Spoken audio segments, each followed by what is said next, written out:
Assalamualaikum warahmatullahi wabarakatuh. Perkenalkan, saya Muhammad Wildan Arkan, 154-18213. Di sini saya akan mewakilkan teman saya untuk memaparkan hasil analisis data sosial kependudukan.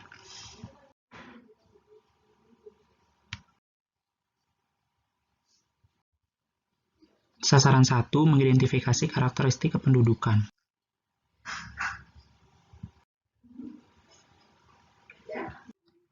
Untuk jumlah dan kepadatan penduduk di Kecamatan Ciugur tahun 2018, jumlah penduduk kecamatan yang paling banyak terdapat di Kelurahan Ciugur, sedangkan kepadatan penduduk yang paling tinggi terdapat di Kelurahan Sukamulya.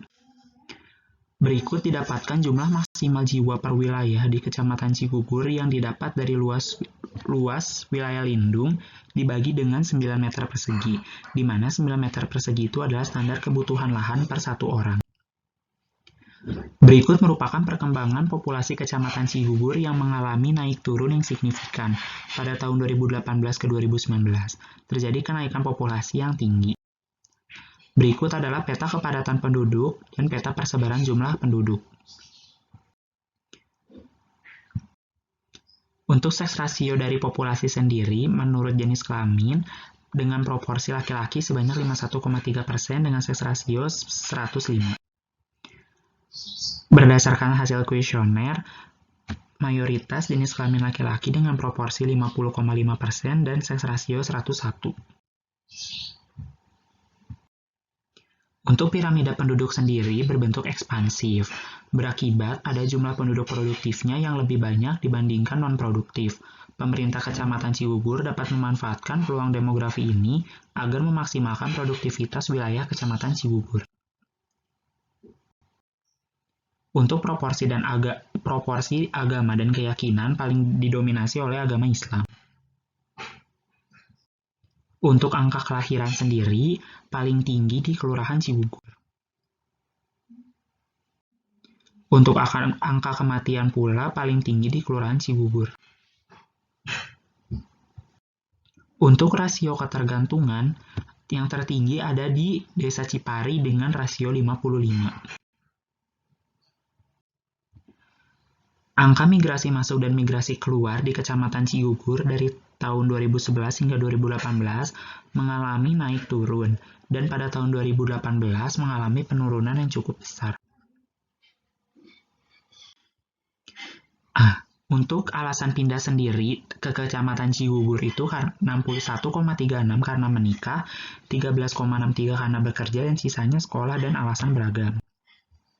Untuk alasan pindah dari Kecamatan Ciugur sendiri belum bisa didapatkan datanya karena adanya penundaan wawancara dari Disduk Capil. Proyeksi penduduk secara keseluruhan mengalami penurunan setiap tahunnya.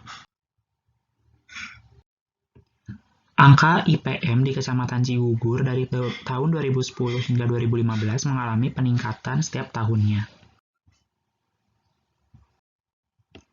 Untuk tingkat pendidikan terakhir di Kecamatan Ciugur secara umum adalah mayoritas tamat SMA sederajat. Untuk petani sendiri, didominasi tidak tamat SD dengan persentase 52,5%. Sedangkan untuk non-tani, persentasenya 38%.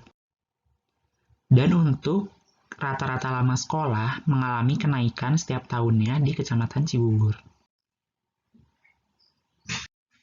Untuk tingkat kesehatan dilihat dari angka harapan hidup mengalami kenaikan setiap tahunnya. Jumlah penduduk menurut jenis pekerjaan itu didominasi oleh ibu rumah tangga disusul dengan petani. Hasil ini merupakan hasil kuesioner. Berbeda dengan hasil yang didapatkan dari data sekunder, yaitu dari profil desa Kecamatan Ciugur, didapatkan mata pencaharian yang paling dominan adalah buruh tani atau kebun dengan persentase sebesar 19,7%. Jumlah lapangan pekerjaan tidak didapatkan datanya di tingkat kecamatan maupun di BPS Kabupaten Kuningan dan Kecamatan Ciugur dalam angka. Berikut untuk penduduk usia produktif dan non-produktif, dan persentasenya lebih banyak penduduk usia produktif dengan persentase 66,8. Nah, untuk usia 15 tahun ke atas menurut jenis mata pencahariannya tidak dapat ditemukan datanya.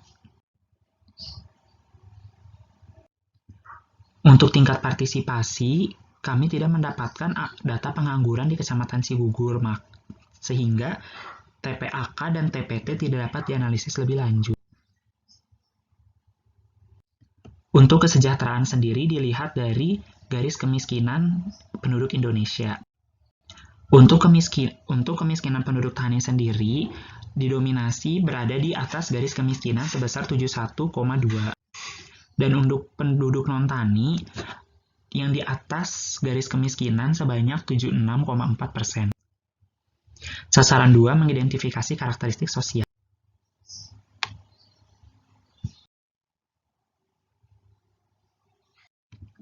Untuk faktor sosial ini, wawancara ditujukan kepada Gapoktan, namun terkendala pada kontak Gapoktan yang belum tersedia. Nah, untuk kendala petani sendiri, kendala terbesar adalah serangan hama dan penyakit tanaman.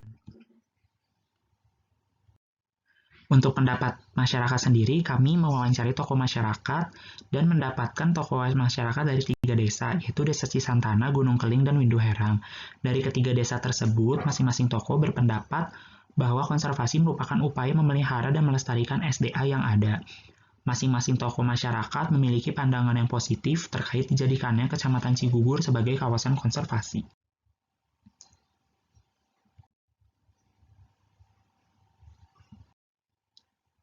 Berikut merupakan hasil kuesioner dari bentuk pemberdayaan masyarakat.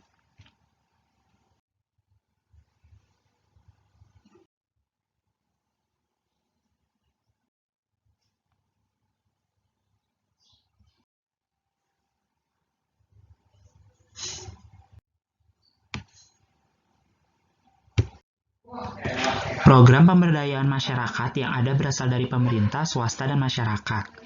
Bentuk dari program pemberdayaan tersebut mayoritas berbentuk sosialisasi kesehatan, baik dari pemerintah, swasta, ataupun masyarakat, diikuti dengan program pelestarian lingkungan. Hal tersebut berdampak baik terhadap masyarakat. Namun, mayoritas penduduk responden mengatakan bahwasannya dampak terbesarnya masih hanya menambah pengetahuan masyarakat akan pelestarian lingkungan hidup. Sasaran 3, mengidentifikasi karakteristik budaya.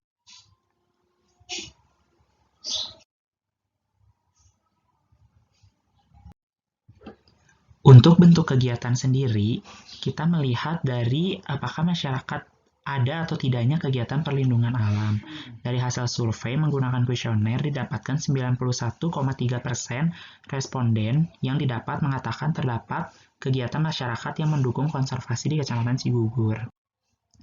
Nah, bentuk kegiatan tersebut didominasi oleh kerja bakti dengan persentase 92,8%. Nah, untuk jenis pupuk sendiri yang digunakan oleh petani, sebagian besar adalah pupuk kimia sebesar 61,3%. Untuk jenis pembasmi hama yang digunakan adalah pestisida sebesar 83,6%. Nah, untuk pembuangan air limbah mandi dan cuci, dari responden itu sebanyak 56% itu menggunakan drainase. Untuk air limbah kakus menggunakan septic tank sebanyak 89,4%. Nah, sistem pengolahan sampah sendiri mayoritas itu diangkut oleh petugas sebesar 40% untuk petani. Dan untuk non-tani pun sama diangkut oleh petugas sebanyak 58,9%. Berbeda dengan tokoh Sunda Wiwitan, program pelestarian lingkungannya itu berupa upacara serent tahun, kegiatan tanam pohon, dan perlindungan daerah resapan air yaitu tanah adatnya. Berdasarkan hasil wawancara, dari tokoh masyarakat 3 desa itu mengatakan tidak ada komunitas yang berbasis budaya pada desa atau kelurahan tersebut.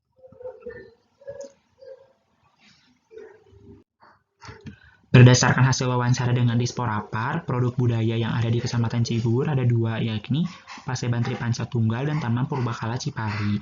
Untuk karakteristik pengunjung sendiri, dari Paseban Tripanca Tunggal itu adalah masyarakat Sunda Wiwitan, sedangkan Taman Purbakala Cipari adalah anak sekolah.